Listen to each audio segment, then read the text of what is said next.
Assalamualaikum warahmatullahi wabarakatuh. Izin perkenalkan, nama saya Dendi dari kelas 2A S1 Keperawatan dengan nomor NIM KHGC 19010. Di sini saya akan menjelaskan sedikit tentang antibiotika bergolongan quinolone. Ada beberapa hal yang saya sampaikan. Yang pertama pendahuluan, lalu mekanisme kerja, farmakokinetik, dan juga efek samping. Langsung saja ke pendahuluan. Pada tahun 1963 diperkenalkan asam nalidiksat yang merupakan generasi pertama quinolone dan dihasilkan dari sintesa obat anti malaria kloroquine. Quinolone dan derivatnya tidak terabsorpsi dengan baik dan mempunyai spektrum sempit. Pada tahun 1980, dengan penambahan atom fluor pada molekul quinolone dihasilkan ciprofloxacin yang merupakan generasi pertama fluoroquinolone atau generasi kedua dari quinolone. Obat ini mempunyai aktivitas terhadap gram positif yang tinggi dan lebih kuat melawan Enterobacterians dan mempunyai spektrum lebih lebar. Sejak tahun 1980-an, generasi lebih baru dikembangkan sehingga diperoleh fluoroquinolone yang mempunyai aktivitas baik melawan gram negatif dan gram positif. Levofloxacin merupakan fluoroquinolone generasi ketiga, mempunyai aktivitas yang lebih luas mencakup gram positif dan patogen antipikal. Sedangkan trapafloxacin merupakan fluoroquinolone generasi keempat yang mempunyai aktivitas paling kuat melawan anaerob dan spektrum paling lebar di antara fluoroquinolone. Maxifloxacin dan gatifloxacin yang merupakan generasi keempat mempunyai aktivitas melawan Mycobacterium tuberculosis lebih kuat dibanding dengan ciprofloxacin atau levofloxacin. Indikasi fluoroquinolone. Lalu yang kedua, mekanisme kerja. Fluoroquinolone bekerja menghambat topoisomerase kedua DNA gires dan topoisomerase keempat yang diperlukan oleh bakteri untuk replikasi DNA. Obat ini membentuk ikatan kompleks dengan masing-masing enzim dan DNA bakteri. Hambatan ini menghasilkan efek sintoksis dalam sel target.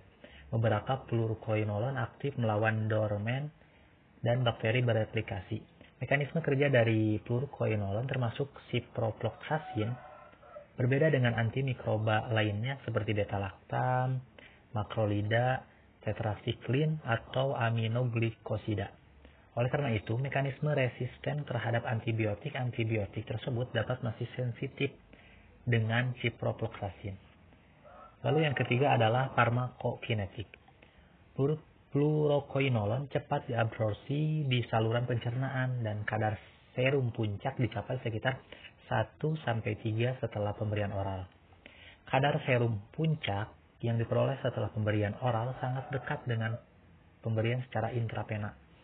Oleh karena itu, pemberian secara oral lebih disukai. Fluoroquinolone generasi baru mempunyai perbedaan terhadap parameter farmakokinetik dibandingkan dengan generasi pertama. Untuk ciprofloxacin, bioavailabilitas sekitar 70%.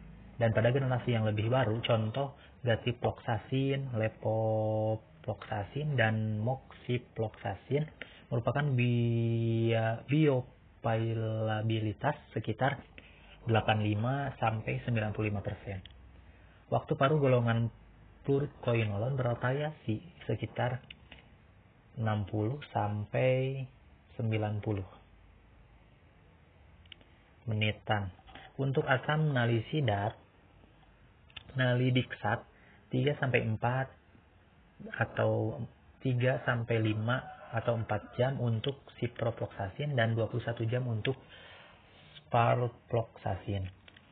Fluoroquinolon generasi baru juga mempunyai waktu paruh yang lebih panjang, sekitar 5-8 jam, dan tidak banyak mempengaruhi oleh adanya makanan dalam saluran pencernaan. Fluoroquinolon merupakan ikatan dengan protein plasma relatif rendah dan menghasilkan penetrasi ke jaringan yang sangat baik. Volume distribusi luas untuk generasi baru sekitar 1-2 atau 5-5 liter per kilogram. Dan ciprofloxacin sekitar 3 liter per kilogram. Obat ini dapat berpenetrasi ke jaringan dengan kadar tinggi, khususnya di cerebral spinal, ginjal, paru-paru, prostat, bronchial, hidung, empedu, usus, dan saluran kelamin. Penetrasi fluoroquinolon pada cairan cerebral spinal dapat melebihi 50% dari dosis. Oleh karena itu, obat ini sangat baik digunakan untuk terapi meningitis dan yang disebabkan oleh bakteri patogen. Pada umumnya, fluoroquinolon dieliminasi dalam renal. Eliminasi melalui hepatik dilakukan oleh tropafloxacin, sedangkan eliminasi melalui renal maupun non-renal, gastrointestinal atau hepatik, dilakukan di antara oleh asam nalidiksat, naproxen, ciprofloxacin, gemifloxacin, moxifloxacin. Konsentrasi fluoroquinolon sering masih tinggi hingga 24 jam setelah pemberian absorpsi. Pemberian secara oral akan menurun dengan adanya aluminium, magnesium, kalsium, besi, dan zinc karena membentuk kompleks klat obat kationik dalam saluran pencernaan. Masalah ini dapat diatasi dengan pemberian logam-logam tersebut 4 jam sebelum pemberian antibiotik fluoroquinolon. Lalu efek samping. Efek samping obat sering belum diketahui pada awal obat itu diperkenalkan dan baru terlihat jelas setelah digunakan oleh banyak orang. Laporan penelitian menunjukkan sekitar 51% dari obat yang telah disetujui FDA tidak diketahui mempunyai efek samping serius pada awal obat diperkenalkan di antara antibiotik fluoroquinolon. Semua antibiotik mempunyai efek samping, tetapi golongan fluoroquinolon mempunyai potensi efek samping yang paling serius. Dapat menyebabkan kerusakan permanen dan bahkan kematian.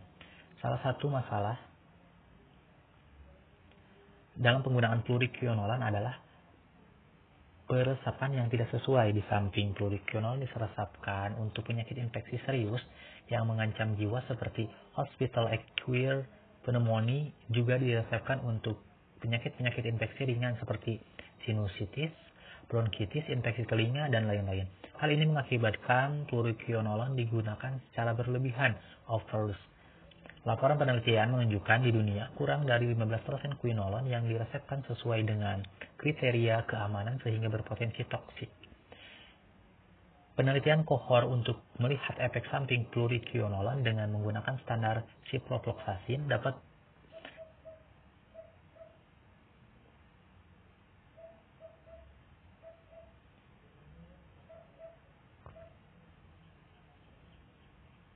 efek samping fluoroquinolon dapat terjadi pada hampir seluruh tubuh. Beberapa efek samping yang ditimbulkan oleh pengguna fluoroquinolon